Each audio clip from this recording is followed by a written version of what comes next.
మాంజలి ఈరోజు శివాజీ సేనాని అయినటువంటి అప్పాజీ సోందేవ్ కళ్యాణ్ దుర్గపు రాణ్ణి బందీగా తీసుకొని వచ్చే సందర్భంలో పరస్త్రీలు తల్లితో సమానం, అట్లా చేయడం కరెక్ట్ కాదు అని మందలించిన సందర్భంలో శివాజీ చెప్పినటువంటి పద్యాన్ని ఇప్పుడు మీకు ఆలపించబోతున్నాను.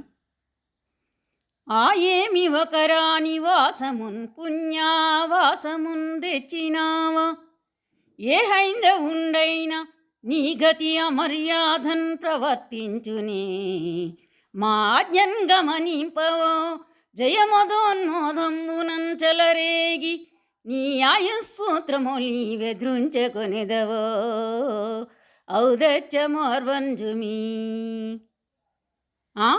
ఏమి ఒక రాణివాసపు స్త్రీని, అంతఃపుర స్త్రీని, పుణ్యానికి నయమైనటువంటి స్త్రీని బందీగా తీసుకుని వచ్చావా?